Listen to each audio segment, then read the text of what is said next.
fellas. We ended up talking last week, thanks to Andre's great question that took us all. We spanned the globe with the way he broke it down. So I sent everybody a list of coming up with today and yesteryear, just some different stuff. And the first one I put down was give me your top 5 backcourts in today's game. Top 5 backcourts in today's game. And I came up with Steph and Clay to me are still, they showed it last night when they put their foot all up the Celtics' ass. And like I said, Tatum doesn't, I know he's having a great year and all these great numbers. Big game moments though. But big games, he has a propensity to disappear sometimes. But I went with Steph and Clay. 2, I think, is Ja and Bane with the Grizzlies. 3, I have Booker and Paul. 4, I have Trae Young and DeJounte Murray. Yep. And 5, because he's come back in such a big way, when he's healthy, Harden. When Maxey comes back, I think Maxey and Harden. Harden's really come back to being a fantastic player to me. So those are my 5. I couldn't even do 5. I had 3, and I was like everybody else was sort of middle of the pack. Like you said, right. I had Trey and DJ Murray.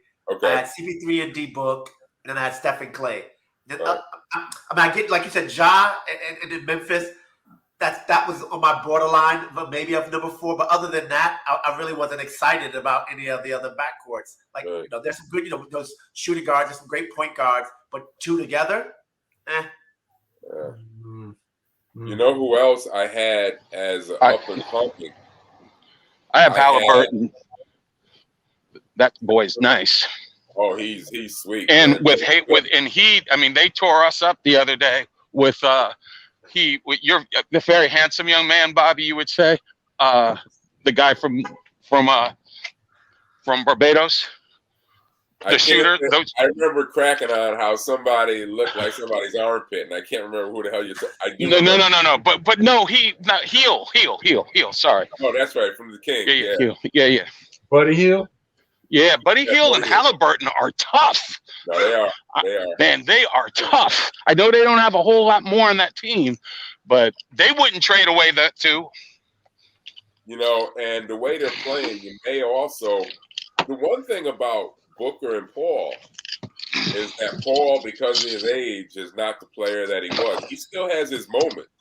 He can still have 2 out of 4 really good games, but age has obviously caught up with him. Plus, everybody goes after him defensively. The one team I thought that was one tandem was on the bubble was Anthony Edwards and D'Angelo Russell. Yeah, I like that. Yeah, they especially D'Angelo Russell. I mean, I think everybody's seen Edwards was going to be a beast, but Russell was inconsistent. But now he's working on his consistency. But what about the other one that I was thinking about? LeVar Ball and Zach Morris, right? The 2 of them together. Yeah, but consistency. Inconsistency, right? Yeah, they just what I love say about Morant and Bane is such a great defensive player. You very seldom find 2 great defensive guards who are offensively great too. You don't even have it with Steph and Clay. You sure don't have it with Paul and Booker's good, but Paul's not. Trae Young, forget it. Maxey and Harden. Harden can't spell defense if you gave him the D, the E, the F. So you're not going to find 2 guys who have both. But I just think, and it's amazing. I heard last night that Steph's going to be 34 in March, and I know that made Andre get a little upset because he loves Steph. Where's Cliff when you need him? He's not here this year. Oh, that's right, Cliff is here. Who was your list again? Steph and Clay are number 1.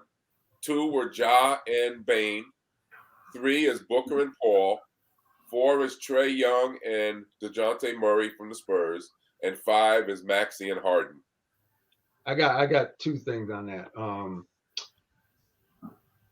it's almost like if the question is asked, are we only talking about the when you're talking about the backcourt, you're talking about the starting backcourt and their support coming off the bench. No, two guys, just two guys. I gotta put Garland and Mitchell up there somewhere, and from Cleveland. Wow. Yeah. I thought about that too, but them boys are that. I mean, Garland was an all-star last year, and then Mitchell came in, and it's now kind of Mitchell's offensive. He's kind of the guy, but if he sits down, they just say, "Okay, Mitchell, all-star mode." Right. So he says the Garland all-star mode. So, I just think on the defensive end, maybe I don't know, but they're in the top, in my opinion. Top. Because I'd have to agree with that. I'd have to replace almost Maxey, you got to throw Harden and Maxey out. Yeah, come on. Yeah, I would get rid of Maxey and Harden, even though Mercurial. Yeah, I like that one. I forgot all about Cleveland. That's a good. Who was the other duo you were talking about? You said you had two. No, and I was only thinking in terms of like if you're looking at backcourts and you consider you got I don't know, is Doncic backcourt? Yeah, Luka. Yeah. So it's Doncic and anybody. Yeah. Right, that's the thing. It's anybody, right? I'm just saying, like, if you put Jordan in anybody, then you're gonna say, well, if Jordan's in part one, it's the best backcourt. So Doncic kind of like in the MVP running. So I'd have to say, who's his backcourt? Is it Tim Hardaway third? Yeah, but understand, Hardaway just started starting 2 games ago. Right. Yeah. Okay, because I saw a stat the other day. I was surprised that they benched him because he was averaging 20.1 as a starter, but then 10.5 coming off the bench. Hey, Bobby. Didn't mean to interrupt, but Caetano said he's on. He was hitting that. I watched their game the other night, and it was so obvious. I saw 3 times in a span of like 3 minutes where he just came that dribbled down court and started backing in and doing his dance and shooting. And you're like you said, Andre, and somebody else 2 weeks ago, everybody just stands around and watches him. Yeah. They stand around and watch. So I think more than anything, I know he's a great offensive talent, but to me, he's playing for the MVP. He ain't playing to win it because he makes, as Wendell said, he makes nobody else better. Nobody. It's all about him. He'll get his. That's about it. Yeah, it's all about him. Here's one. Bobby. Yeah. I think Caetano said he's in the waiting room.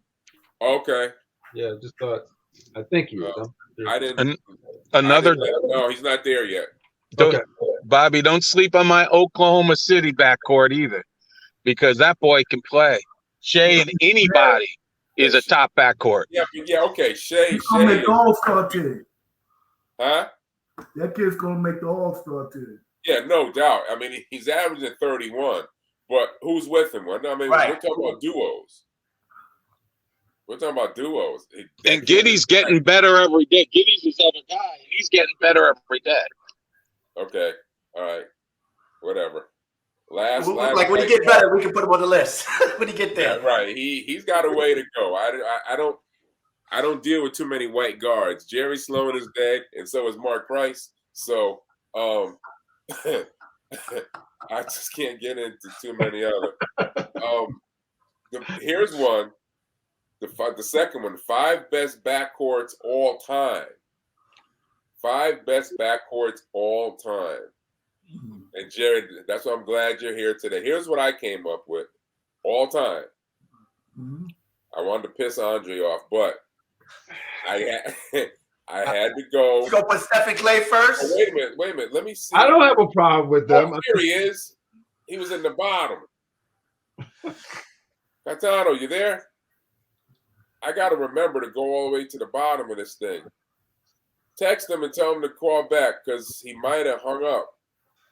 He was at the bottom of this thing. My 5 best of all time.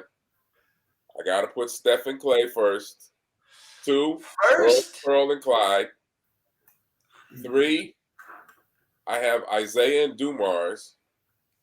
4, Jerry, this is for you. My boy Gus the Wizard Williams and downtown Freddie Brown. And 5, I don't want y'all to say I'm a racist, so I got to put Weston Goodrich in there. I mean, people. How you gonna? That list is crazy, Bobby. Come on, that list is crazy. No, I'm with you on those 2. Go ahead. I'm with you on 2 of them. Go ahead. I gave you 5. And I gave honorable mention to people like I had Magic and Byron Scott and Chris Paul and Harden and Jordan and Ron Harper. And who else did I have? Oh, because I just loved them. They just meant so much.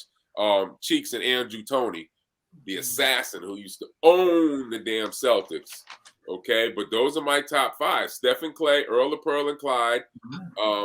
3 was Isaiah and Dumars. 4, Gus Williams and downtown Freddie Brown. And 5, Weston Goodrich.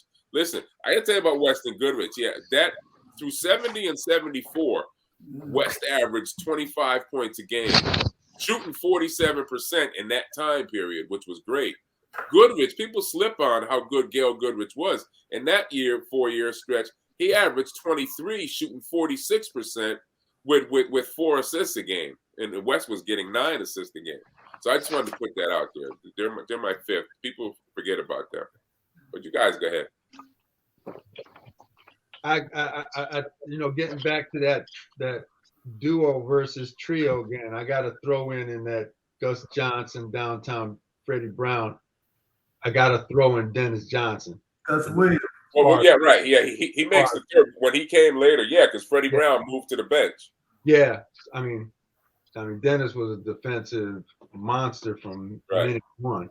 I mean, that first year, I think they lost to Washington. Next year, they won the whole thing. But wow, Gus Williams and Freddie Brown. And Freddie Brown was, I can imagine him in today's game.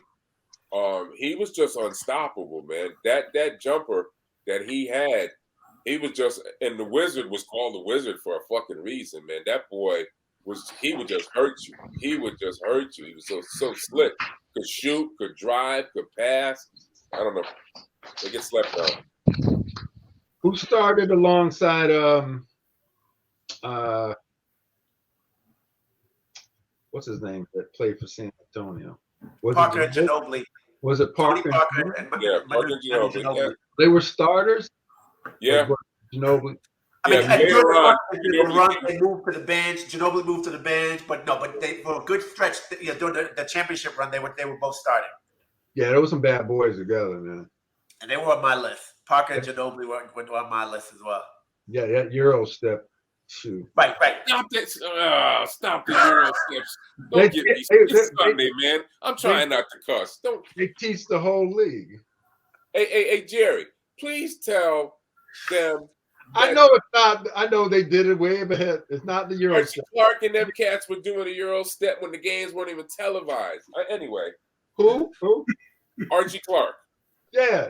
I said last time that Allen Iverson actually put the Euro step before everybody did the Euro step back in the 90s. He was Euro stepping down the middle of the floor.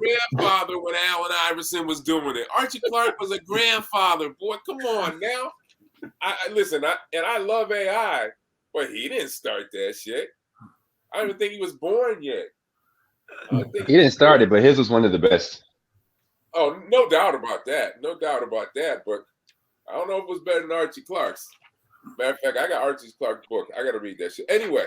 I want to ask you, because you did say best backcourts. I wanted to throw one out there because you did kind of mention it, but not mention it, Dad. Michael Jordan and Ron Harper. Oh, yeah, that's on Bobby's, yeah. Yeah, that is one of the best backcourts ever. And no one talks about that because Ron Harper was borderline all-star when he was with the Clippers. No, he averaging wasn't over 20 a game. Averaging over 20 a game. Yeah, but He wasn't quite the same player after his knee injury. Right. Right. So I wouldn't have put him up there. I would have put the old Harper up there. I wouldn't have put because he was more of just a complimentary player to Jordan. Well, again, Jordan's the reason he's in the discussion. Right, We're just thinking the best player that was with Jordan to make the better backcourt. That's what your dad was saying prior to you getting up. I heard that part. I was in the weight room. I heard that part. A lot of times, Pippen really was the Exactly. third guard on the The team. point guard. He was the point guard, yeah, but he wasn't really a backcourt though. And they really just kind of brought the ball up. They didn't play. They didn't really have a true point guard for most of those championships. What I give Harper much credit for, he was an all-star averaging 23 points a game like 5 years in a row. By the time he went to the Bulls and the knee surgery, he became a great defensive player. You don't see too many 20-point scorers, Jared, who become defensive stoppers later in their career. That's true. He did that. No, that's true. No. He did And that. he acquiesced his game too. Right. He was trying to fit in to where they needed him. Just like Steph did for Durant, guys. But anyway, I got one for you. Whatever. Hey, Dave, you should have been on last week. That is the point of One contention. thing I got to hold against Ginobili and the French boy, Parker. But Ginobili wasn't the start of his whole career. Would they have been that good if they didn't have two horses like Duncan and the Admiral down low? Okay, that took a lot of pressure off them. They were never doubled because they had them two monsters down low. Tag off, right? Right. To provide some help. Right. Yeah, man. I got one for you. Okay. I agree with you on 3 to 5. Wes Goodrich. My Wi-Fi went down. And Steph. I got an honorable mention here. 1975-76 Washington Bullets. Dave Bing, Phil Chenier. Oh man, I'm a big Chenier fan. Yeah. Let's bring it old school. That's great, Jer. That was a Walt Frazier lookalike in Chenier, man. I got them mixed up one year. Yes, he would. Does anybody remember when Frazier slapped Chenier in the back of the head? Yeah. Thank you. I remember that, man. I told a few people about that, and you're the first one to remember it. Yeah. Slapped him in the back of the head. I remember them squaring off, yeah. Looked like two brothers fighting. Yeah. Because they did, you're right. Had them eyes, man. Yeah. You put them up next to each other, yeah. But hey, both had the top sideburns at a time. Yeah, exactly. One other mention, I remember I was talking about Jordan and anybody. Kind of like Magic and anybody, but now you talk about Magic and Byron Scott. That was a great combo. Yeah. They were my honorable mention was Mark Jackson and Reggie Miller. Yeah, I have them down. Yep. Yeah. I got them down. Honorable mention. Those boys got it in. We were talking about Mark Jackson. Everybody to be in the Hall of Fame last week, I think. Yeah, we were talking about that last week, Dave, because he's the 5th all-time assist leader. Right. And everybody else, the top 6, are either going to the Hall of Fame or already in the Hall of Fame. And yeah, we were talking about Mark Jackson. Talk about a guy who just made the most of his career. He wasn't a great shooter, right? He wasn't super athletic, right? But he made the most of his talent and his ability, right, to get out for his career. Right. He used his size very, very well. Yes. Right. He's a little bigger a lot of times than the people guarding him. Well, I guess they feel like he couldn't do anything really, but he had that back to the basket old school game that was allowed on his team. His team allowed him to be himself. Which didn't come from Iverson. That came from Oscar Robertson, by the way. He had that big ass, and he'd back you in if you gave him. Just put it on you. Yep. Pound it in. And see the guard spot. Right. You can see the guard posted up. Something you never see today at all. No. Guards posted up. Nope. I gotta say though, Jerry, I forgot all about Chenier, man. That was a good one. Yeah, that was a great one. Bad That boy. was a great one. And those days of Mark Jackson, those were the prototype guards. Same thing as Mo Cheeks. Not a great athlete, couldn't jump, wasn't overly fast, quick as hell, but they just knew how to play point guard, and that's lost in today's game. They weren't offensive weapons. Yeah. But in terms of just winning, and I know they were on good teams, but Dennis Johnson and Danny Ainge, did quite well together. You didn't just say that. Come on. No, well, they did. Sometimes you got to look at wins and losses too. I just put you on the list. You may be suspended for 3 weeks. You may be on the suspension list. Danny Ainge. Probation. Danny Ainge. You really think Dennis Johnson was that bad of a defensive player? What Danny Ainge was noted for, he's noted for biting Tree Rollins' finger. That's what he's noted for. Danny could shoot. Danny could shoot and could play some There's big. a lot of guys who could shoot. Right. Well, he shot and won championships. No, How yeah, many he played- championships did he played- win? Maybe was Who on he one playing championship. Come on, bro. Come on, bro. Oh, man. Danny Ainge come He on. had two bona fide Hall of Famers with him. Like, come on. Mikhail and Bird did that. And Robert Parrish. And Robert Parrish. Well, you could say and Maxwell, and you could say Tiny Archibald, blah blah blah blah. But Danny and Dennis did it.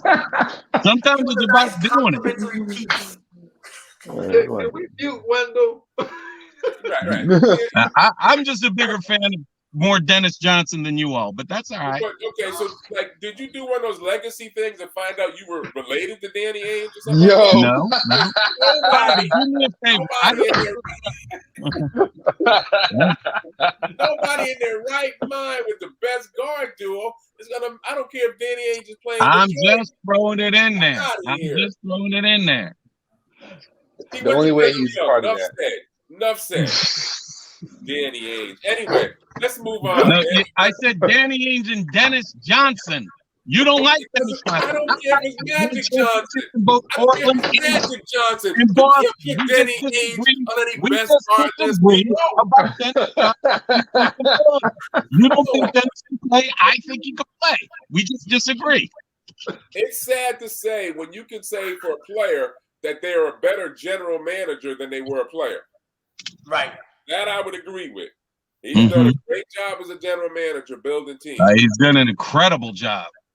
Okay. Would you Okay. take those two Celtics over Cousy and Casey Jones? Hell no. No. And I thought about them, but I didn't see them enough. I just know reading about them. You saw them, Bobby. Stop the lying now. Now you take it too far. Anyway, at least I ain't Would related to Danny Ainge. would you take those two over them? I have no idea about these 78, 90-year-old people. I have no idea. My bad. There was a billion people on the planet. Now there's Put 8 it this billion. way. What do I know? Put it this way. They not only started, they're both in the Hall of Fame. Danny Good for Ainge them. Danny Ainge is working at Wendy's. That's it. Anyway, next topic. Keep your eyes on the road, Wendell. Woo! Danny Ainge. Anyway, give me the two best duo starting forwards. I came up with number 1, Bird and McHale. 2, I came up with Pippen and Rodman. 3, I came up with Dr. J and Barkley. Then I came up with Dr. J and McGinnis as number 4. Woo. And number 5, because I was hoping Jerry would be here, I'd say Bradley and DeBusschere. Best starting forwards. I didn't have a list again, but I might put. I think I'm right.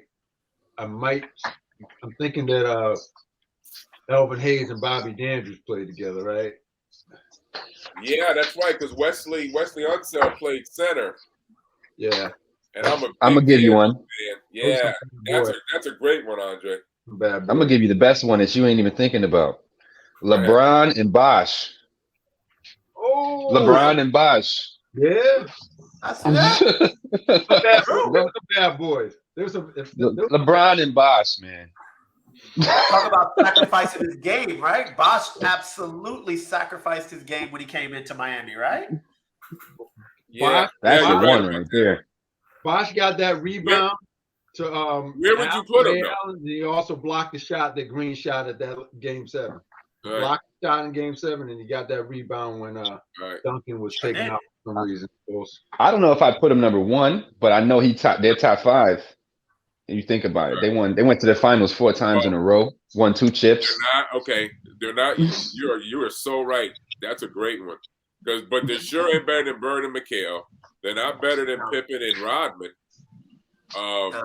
Whoa! LeBron and Bosh aren't better than Pippen and Rodman? Well, first of all, LeBron is in there. LeBron is in there. LeBron plays a lot of guard. LeBron plays as much guard as he does forward. These guys were classic forwards. Yeah, I agree. If you're looking at it for what they do on the court, then I can see that. But forward, right? I mean, Pippen and Rodman both are prototypical forwards, right? I mean, goodness. Right. What they argue that Pippen laid the groundwork for LeBron. Yeah, what they were supposed to do, they did probably as good as. I mean, defensively, Pippen out of the 4 of them is the better of the 4 defensively. Yeah. And Rodman was the better rebounder. Yeah, but tough one though. But Bird and McHale to me is number 1. Bird and McHale, you got to give it to them. You got to give it to Bird and McHale. Really? Yeah. The boys are bad. But they were. Yeah, exactly. You didn't like them at all. Who's over there? I'm right. I am struggling with that one to come up with a better one. So I will give you that. Yeah. It's not like I'm got a list of a bunch of them.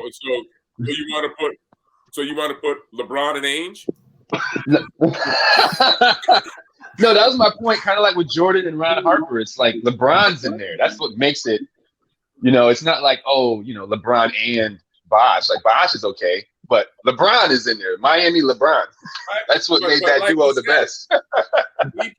He plays more guard than anything else. I mean, really you're right though. If you argue about what they're doing on the court, then that's different. I just meant what position are they listed under? That would be. People forget when he first came in his younger days, he played straight up guard. He played straight up guard. He was the stronger Magic Johnson. So he played a lot of guard. I put it this way: Bird can't reach LeBron in terms of the all around, but he can come real close. Yeah. And Bosh would be outplayed by McHale. I agree with that.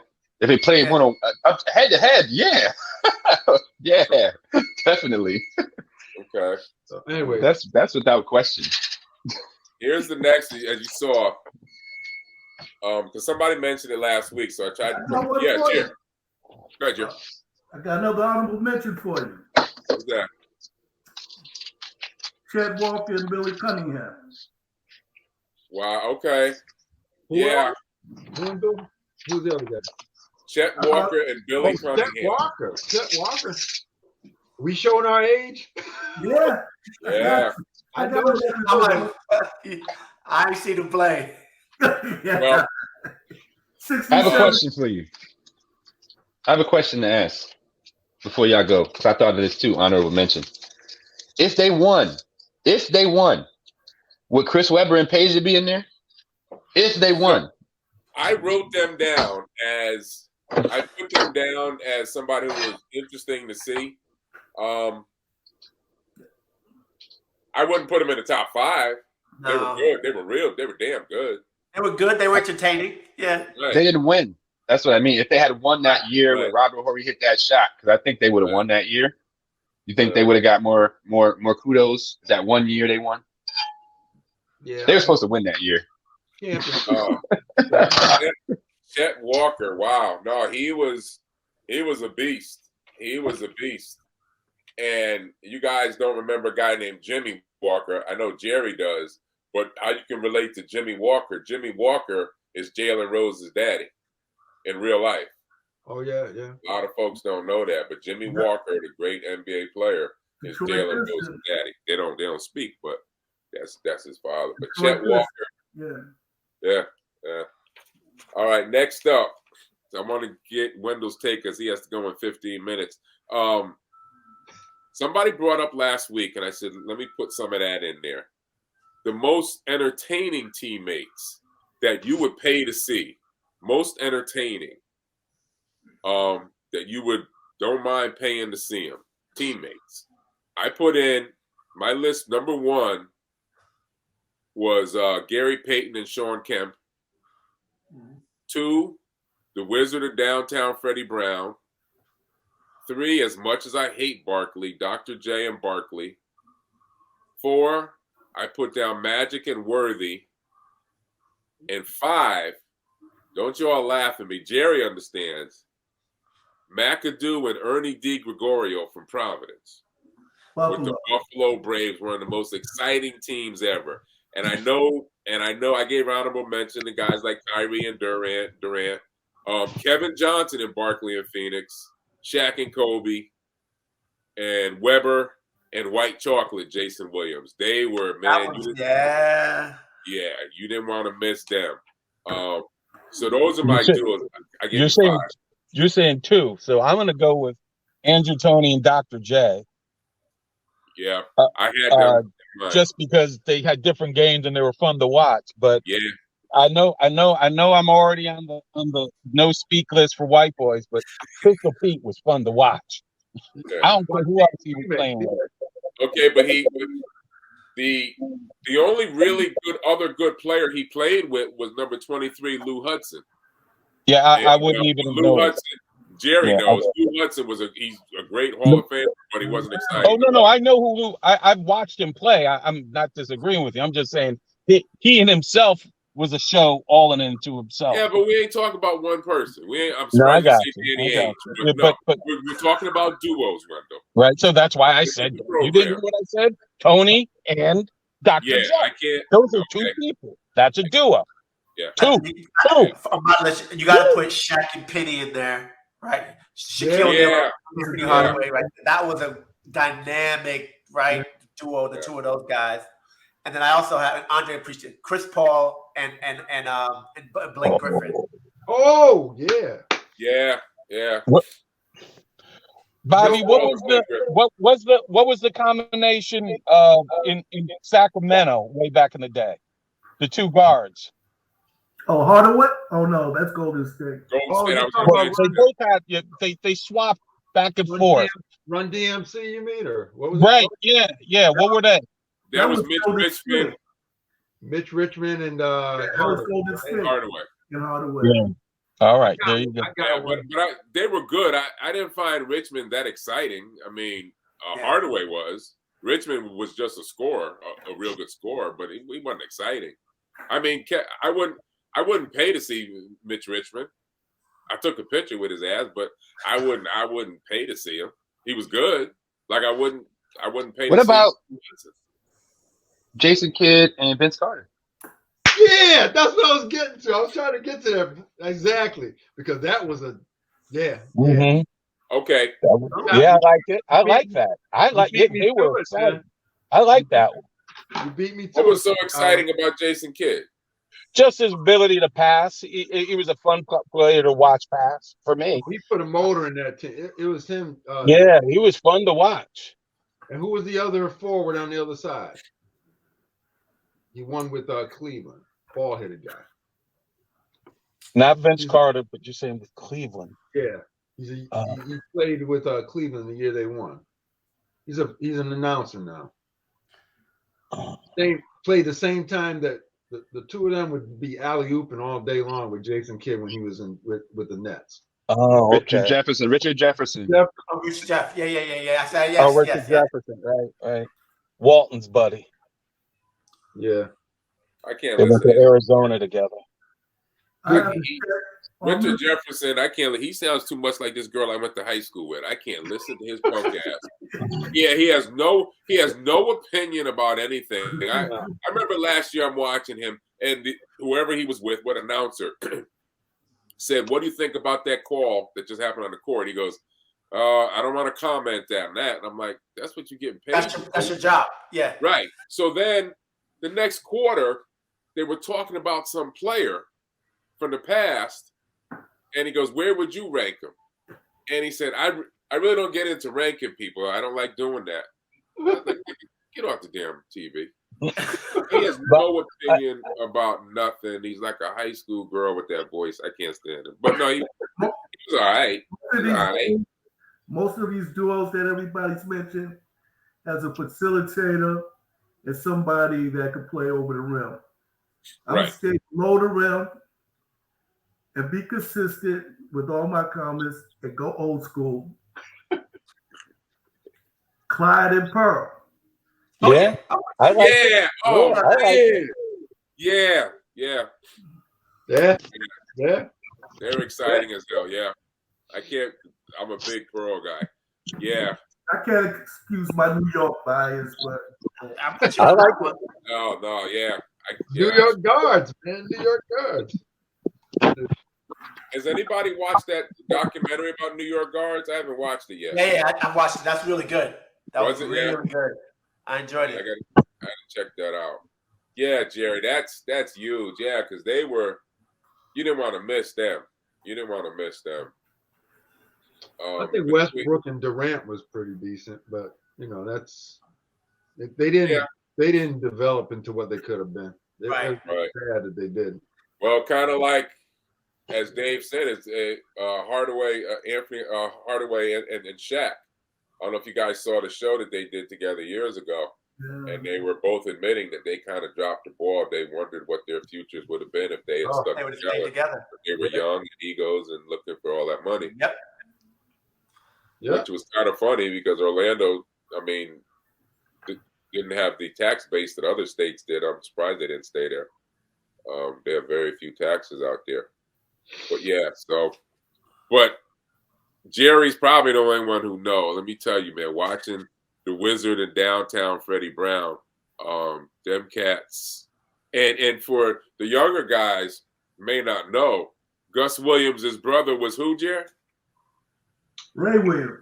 Ray Williams from the Knicks. Another one, and Sam Williams played with Cartwright in San Francisco. Oh, really? That I didn't know. Yeah, I played against Sam in football. He was a wide receiver. Wow. Ray, too, I played against. Ray played safety. Did he? Yeah, he was a stocky cat. He was a stock. He was fantastic those years with the Knicks. It's too bad what happened to him. I don't know if you guys know. He ended up homeless, living under a bridge. Who, Ray? Ray Williams, yeah. Oh, wow. Yeah, he had deep psychological issues, and he was homeless, living under a bridge. He passed away about 6 years ago. Yeah. But it was now I gotta say, probably the craziest backcourt I ever saw was Ray Williams and Michael Ray Richardson. That boy's a bad man. Boy. Michael Ray was a bad boy. Woo! Nobody was medicating in those days. No, boy, them cats, talent through the roof, but crazy as hell. But yeah, the Williams boys, the Mount Vernon area, and Jerry knows all about that. Jerry, talk about that whole area, man. Oh man, you could go down the line. We started with Gus, Earl Tatum, right. Rudy Hackett, the McRae brothers, Scooter and Rodney, Lowe's Moore, the boy that played for Ben Gordon, who played for Detroit. Yeah, it was just. He's going through some problems now too, Gordon, kid from UConn. Really? Yeah, I guess about 3-4 weeks ago, he punched some old guy at the airport. He's always been a little off. I mean, I remember the last time I interviewed him, and he was in the NBA, because people forget, he was starring in the NBA. He was putting up numbers. But he had a glaze to his eye, man. He wouldn't look at you. he would just stare into space. He would answer, but he would stare into space. There was just a weirdness about him. So years later, when I found out he was having some psychological issues, and that's why he wasn't in the league anymore, I wasn't too surprised, because all the years of being a cop and dealing with people living on the streets and seeing their look, he had that same look. Nice guy, but yeah, he was a little different. But yeah, he's going through some stuff now. Wow. But yeah, that whole Mount Vernon area. I forgot about Lowe's Moore though, Jerry. I forgot about him. Lowe's is still doing well. He just retired. I've been in touch with him from time to time. But by me living in Florida, I didn't know that about Ben Gordon. That's sad. Yeah, but Lowe's, he's big with the Boys Clubs of America. Right. And he's a pastor. But yeah, I think he might have been. No, Ben was the last one to come out of there. Right off the top of my head.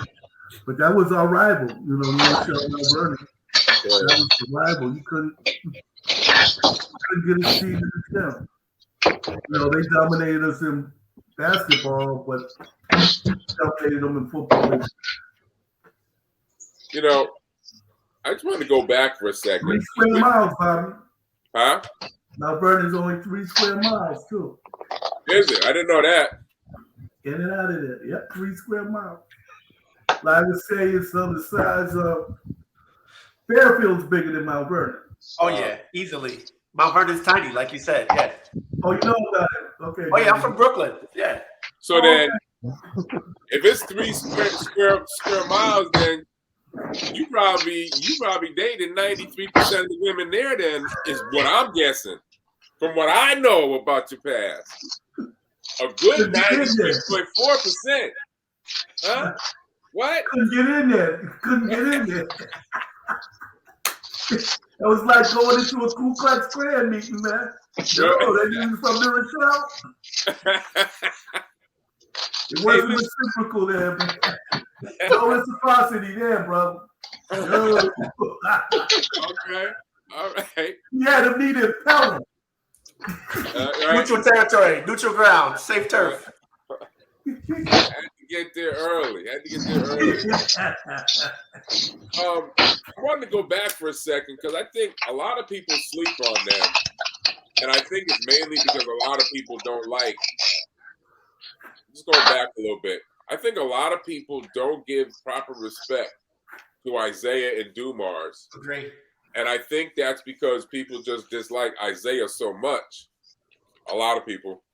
They were untouchable. And you know what? Realistically, to me, they were the only small guards who could do everything, but they also played defense. Correct. You don't find too many small guards who were getting people's asses defensively. Both of them could, especially Dumars. But Isaiah, he played D. He was, he had this pretty boy image. But I think people sleep on them. Absolutely. Obviously, with the whole Jordan stuff, right? I think that sort of overshadows them a little bit. But the Bulls had to get past them, right? For many years, they whooped the Bulls' ass in the playoffs, and the Bulls couldn't get past them until Scottie Pippen got there, right? Right. So yeah, absolutely. But Dumars and what Shotty's father called the purse snatcher, Isaiah Thomas. Right. Yeah. Yep. Exactly. And Andre was talking about overall guard, bringing that third guy. Then they brought in Vinnie Johnson off the bench. Right. The microwave. Right. Oh my gosh, that wasn't even fair. Yeah. Whoa. And then they had Dennis Rodman, not a guard, but then they had Dennis Rodman. And then that team was just so stacked. They reminded me of a modern day version, as Jerry and I were talking, of the Seattle team. When they brought in Dennis Johnson and Gus Williams and they were bringing Freddie Brown off the bench, that was the Pistons with Isaiah and Dumars and bringing the microwave off the bench. You just don't see them more at guard like that. Nope. No, you just don't. Well, you see these different matchups and they're comparing different eras with different eras and whether the Bulls will beat the Warriors and so on and so forth. And it's so weird because it's almost like you're talking about almost two different sports. It's almost like saying who in soccer could beat somebody in baseball or something. I mean, it's two different types. I mean, when Jordan and them played with the type of contact, the physical contact you could have, I'm telling you, what's the name? That 3-point shot that Curry gets off. I'm telling you. Yeah. Dumars and Isaiah Thomas have said in separate interviews that wouldn't be happening with the Detroit Pistons. He said it wouldn't happen. They touched up Jordan, right. And I tell you, with them bad ankles, Curry would have been out of the league in a couple of years. You know, because he drive the lane. He would not drive the lane. Right so now, you at least have to respect that Curry will drive the lane, and so you have to play back off of him a little bit because he'll drive past you. He would not have driven the lane in the 90s. Yeah, and I can't go that far because then how did Tiny Archie? His name was Tiny for a reason. Then how did Archibald get away with it then? Because see, the big thing then was they allowed hand checking. Was the big thing. You remember the guys putting the forearm in the lower spine. But then how did Archibald do it then? Archibald wasn't no bigger than Steph. So how was he able to do it? Because he drove. He drove in the lane. He wasn't a 3-point specialist. He was a guy who. But you're saying, yeah, but Steph drives the lane too. He can finish with the best of them. But he wasn't Archibald led the league in assists and scoring the same year. He had options on either side. He came down the lane and you didn't know. Like even to this day, I think the reason LeBron is such a good scorer is that half of the defense they don't know how to defend him because they don't know what he's going to do. It's not he's a better scorer. It's just that Jordan's going to score. Right. You wasn't worried about Jordan passing it off. Jordan was going to get it back. How to defend him. That type of way to defend him. That's all. My thing is, you and Dave are saying that Steph wouldn't be able to get down the lane. Yeah, he would. Yeah, he would. He'd be able to get there, but then he would be punished. But he would be punished for it. All right. Well, he hasn't shown himself to be a Porzingis. He hasn't shown himself to be and I'm sorry, Wendell's gone. He's not showing himself to be a crier like Doncic. He showed us because remember, through those ankle injuries the first couple of years, he showed that he's a tough son of a bitch. I don't think he gets credit for that. When I interviewed Angelo Dundee twice, Ali's trainer, and one of the things I said to him, I said, what is the most underrated thing about Muhammad Ali that people don't understand? He said his chin. He said the kid can take a punch, his chin. And I liken that to somebody like Curry. You see him get hit. Whoa. And thank you. Whoa. What? Did we just put Steph Curry and Muhammad Ali in the same? What I'm saying is, how many times? How many sentences do you need between Muhammad Ali before you say the name Steph Curry? At least five, right? I'm not saying that. Like at least 5 sentences. One small thing. How many times have any of you guys seen Curry get physically knocked out of a game? That's what I'm saying. As much as he tries, you don't see him get knocked out of games. That's what I'm saying. I'll say this. Shaq said in an interview one time about him playing against the Warriors. He said, "Oh, we beat him." He said, "I told the guards, said send him down the middle. No 3-pointers. Send him down the middle." He says, "All I got to do is touch him up a couple of times." That's exactly what he said. He said, "I'll touch him up."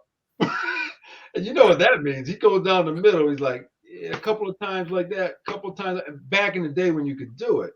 Right. I mean, without getting kicked out the game. Right. Yeah, I mean, Dumars and Isaiah Thomas, they were cut from a different cloth.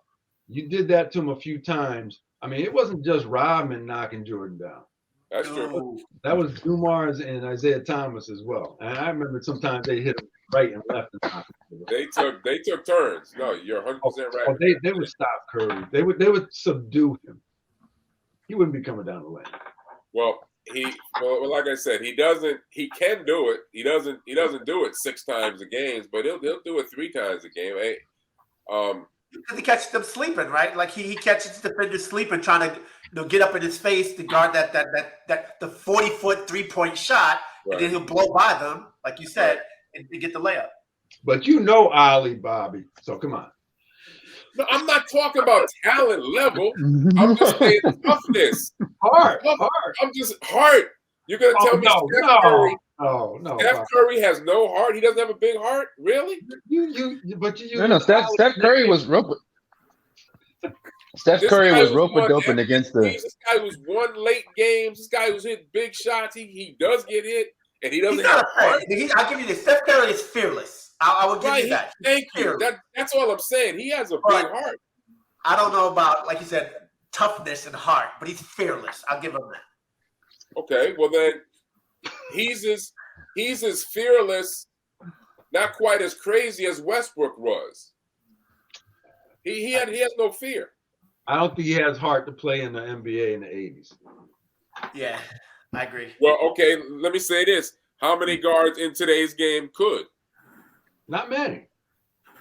If you're going to say that. I think Westbrook could. I think, right? Because, again, I think Ja could. I think there's a handful of guards. Kyrie, I think, could. Okay, so you're saying that Ja could physically handle it more than Curry can? They're basically the same player as far as size and flying into the hoop. And Ja, like Ja's reckless. Because you see, Ja is that reckless abandon. Right. Like he'll abuse his body to get that back. You don't think Owen Mahorn and these cats would have taken him out in midair, like Andre said 2 weeks ago? Are we talking about playing or flourishing? We're talking about heart. We're talking about survival. Thank you. I'm telling you that Curry's not winning any MVP in the 80s. He's not winning one. He wouldn't even be smelling one. I will say this. I'll counter that with this, and I'll dare somebody to counter me back. If Steve Nash can win 2 in a fucking row, okay. If Steve Nash can win 2 in a row, you're gonna tell me Steph couldn't? He started this whole debacle. He started the whole thing by winning over Shaquille O'Neal, and it became a trend. It's like, oh yeah, he looks good on the Wheaties box. He shoots the 3 free throws and the dishes and so on and so forth. But you know what happened? They played against the Lakers, and Kobe touched them up. You remember the pictures? Yeah. This guy had blood gushing out of his eye. You know who just popped into my head? To go back again, talk about entertaining duos. Even though I couldn't stand them, you'd have to put Nash and Stoudemire. Yeah. Right? I mean, a young Stoudemire before the back injury was ridiculous. Right. Yeah, that boy was bad. Bad boy. He was a lower level Sean Kemp in his day. He was a lower level. And it's funny. He was like KG, he was like a not quite as good as KG, but he was in that same type of mold. Right. Yeah. And that's why he never won anything, but he played with Doc Rivers. But when we're talking about who you pay to see, what duo, we didn't even mention Dominique because he had nobody else who you would want to pay to see. He had players, it was kind of like AI in Philadelphia. There was nobody else as exciting as he was. There wasn't anybody else you would pay to see on that team. Correct. So these two don't fit in either category, but Ray Allen and Paul Pierce, we don't mention them because they're not guard duos, and they're probably not, a forward and a guard duo or 2 forwards at the same time. But if you put them up against any of those groups, they would stand up. They would stand up. They just don't fit the subject. They don't fit. What you say? I never was impressed with Paul Pierce. I'm sorry.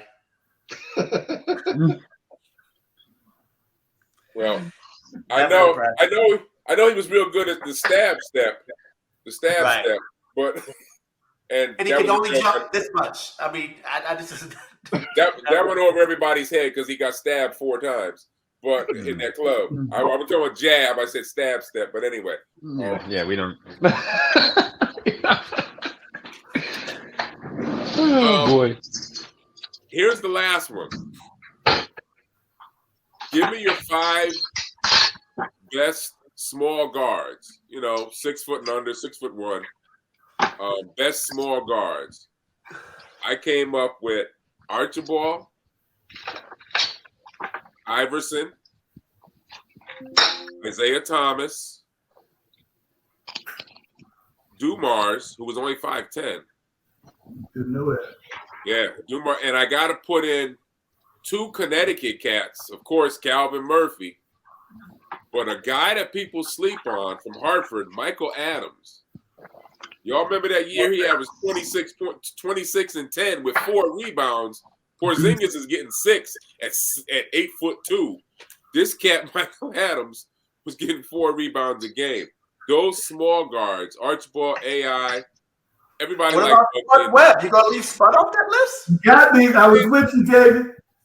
I did because if Spud didn't win that dunk, the dunk contest, I mean, he was nice to watch, but I don't know. But if you talk about small guard, I mean, Spud Webb, that's the first name that comes to my head when you say small guard.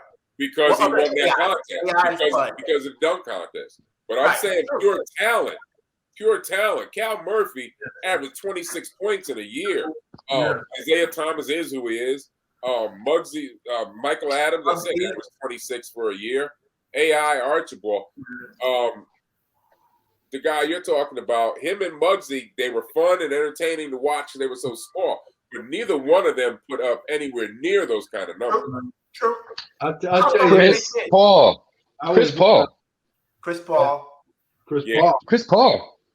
Yeah. I naturally forgot him because I hate him with a passion. So yeah, but no, you're right. You're right. I'll say this: I was in Norwalk. I mean, up front with Calvin. He had 2 brothers that were both taller than him and didn't get past, I think, D1. But really? I remember being on the court with this guy. He came back to Norwalk and he plays a game of 21, and so you make it from the free throw line, and until you miss on the free throw line is how we played.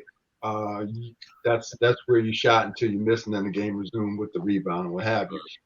And we were playing out by the beach, and we played 3 games of 21 with him, and people started walking up the court because he did not miss a free throw for what had to be 60 whatever, about 60 shots in a row. And we're going like, really? I mean, he's shooting and you're not hearing the ball. It's hitting the middle of the net, and you're going, and he was that good. And you can attest to that, Bobby. He was that good a free throw shooter. I think he led the league. He was all-time leader in free throws at the time, right? Matter for yeah. It was ridiculous. That's one that brought up to him, and that was just the Connecticut in him. Somebody could have tied his record, and he was at the game. I'm sure a few of you guys probably remember. You saw him come out of the front row and went underneath the basket when the guy was getting ready to shoot and put the whammy on him. I mean, you a grown-ass man in your 40s, and you put the sticks on somebody so they don't tie your free throw record. You in the Hall of Fame. And that's why he's one of the top small guards. The spirit, right? He's competitive even when he's sitting in his jeans. Right. And I forgot who it was, but he did miss too. He did miss. I forgot who it was. Like the 72 Dolphins, they still don't want nobody else to go undefeated. Exactly. Great analogy. Yeah. Mercury Morris, whenever it comes up, he's on front pages in the sport. Yeah. So, but no, that was a great pickup about Chris Paul. But I listen. I'm not there. The whole league hates his ass. And I saw what's his name? Who was the guard? He was real good. John Wall. He was on that Up in Smoke, and he was talking about Chris Paul. That's why I hope you guys saw last year when Patrick Beverly went off on ESPN about Chris Paul. Yeah, he just ripped him. Everybody hates him. He's a punk ass. And this John Wall said the same thing. He said he's back. Oh yeah, he was on Up in Smoke. I gotta check that out. Yeah, check it out. He said he's the president of the players union.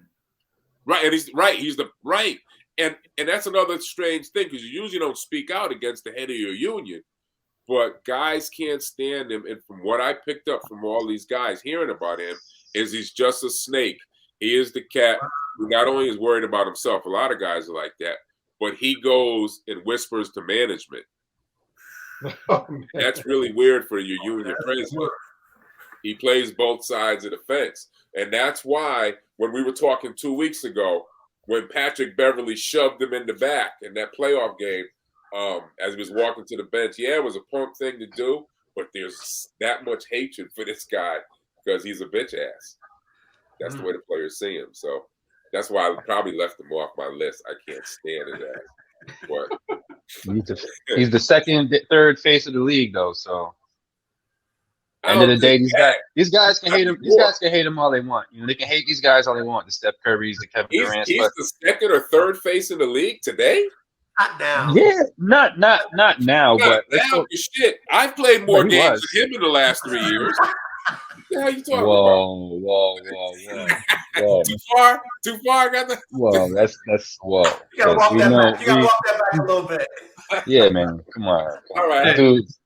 Taking teams to the finals still. Come on. You took a team to the finals recently, man. Like, they got to give some credit when it's due. He doesn't show up in crunch time in playoffs. Because, look, if you look at these there's no doubt about that. He miraculously gets hurt all the time late in the season. Oh, his chance was when he hurt his hamstring with Houston. That was the year he was going to get the chip. He wasn't going to get it with Phoenix. He's not going to get it with another team.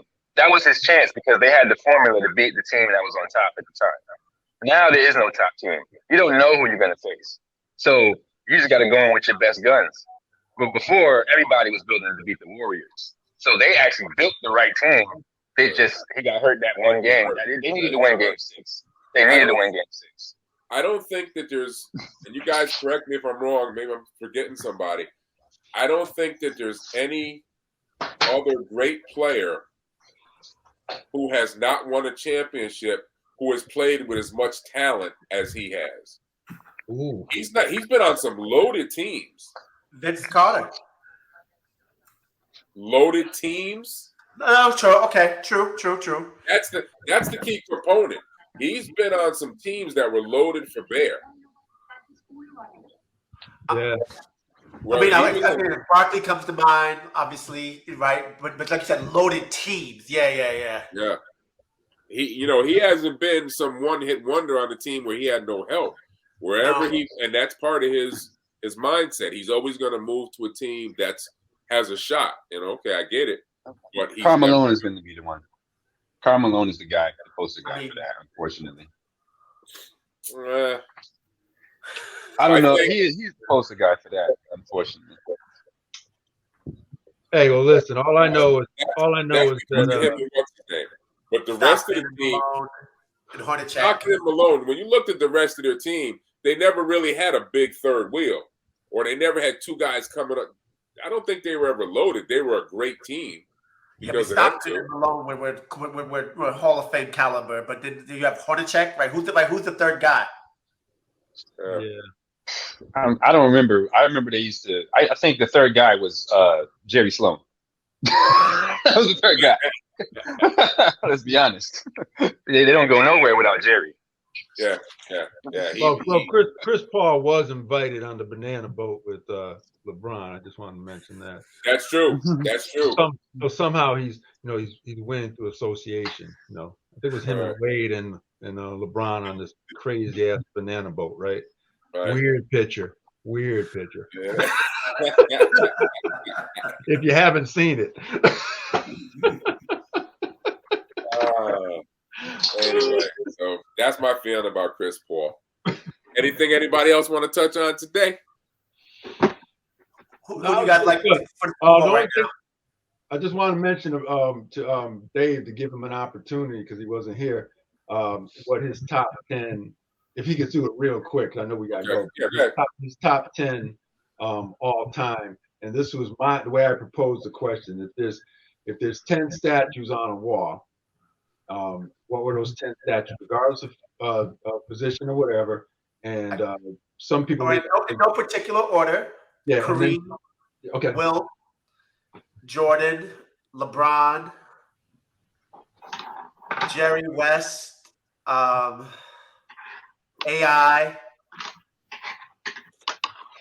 Kobe,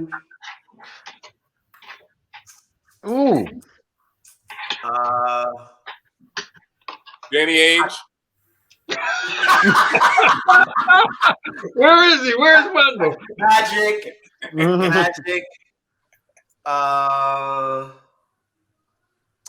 Dr. J. Ooh. That's a Shaq? Shaq, yeah. Let's do that next week. Everybody come up with their top 10. And how'd you want? Because I couldn't remember, Andre. Well, the way I worded it, and this is my argument, because Cliff was on last week, was that, and he said Steph. And so here was my argument. Steph is standing in front of a wall, and there's 10 players up there, and he's got to tell one of them, you got to come down. Right. I got to take that spot. And I had a list that had Olajuwon not on that pedestal. And they're both looking, and I'm thinking like, you ain't going up there before Olajuwon. But anyway, if you line those players up, who's your if you're arguing against a consensus 10, then who's coming off in order to be replaced by the person you pick outside of? I think if you go through a consensus, you're gonna have at least 10 players that everybody agrees on. So there's really only 2 on the tail end. I'm just guessing here, but I think it's about 2 or 3 where debate got going about it. So all right, well, that's one we're gonna do for next week. I'll send that out to everybody early. I'll try to do it Wednesday or Thursday. I got tied up this week. But yeah, that's a great question because we were going back and forth with that, David, a lot. That was like the last probably 18, 20 minutes we were on that one, and we were stuck on the criteria. And the criteria is based on talent, cuz? Right. I don't, it's weird because that was part of the discussion with the criteria. Right. In other words, it's like saying, out of my 10 players, there's no 10. Take any of those 10 players, and if they're on the court on the defensive end, nobody is drawing out a switch. Nobody's saying, okay, we're going to switch and get you on a line. I like well-rounded basketball players. We're going to switch and get you on the court. Okay, so then you're talking about offensively and defensively. Yeah, because that last play offensively was you set a pick, JR, and I want you to get a switch to get Clay off of Kyrie and get Curry guarding him. That was the plan to win the game. They put what a Hall of Famer defensively on a player, and they said, we can take him, can't be on my top 10. Oh, he's a great scorer, no question. That's a great point. That's a great point.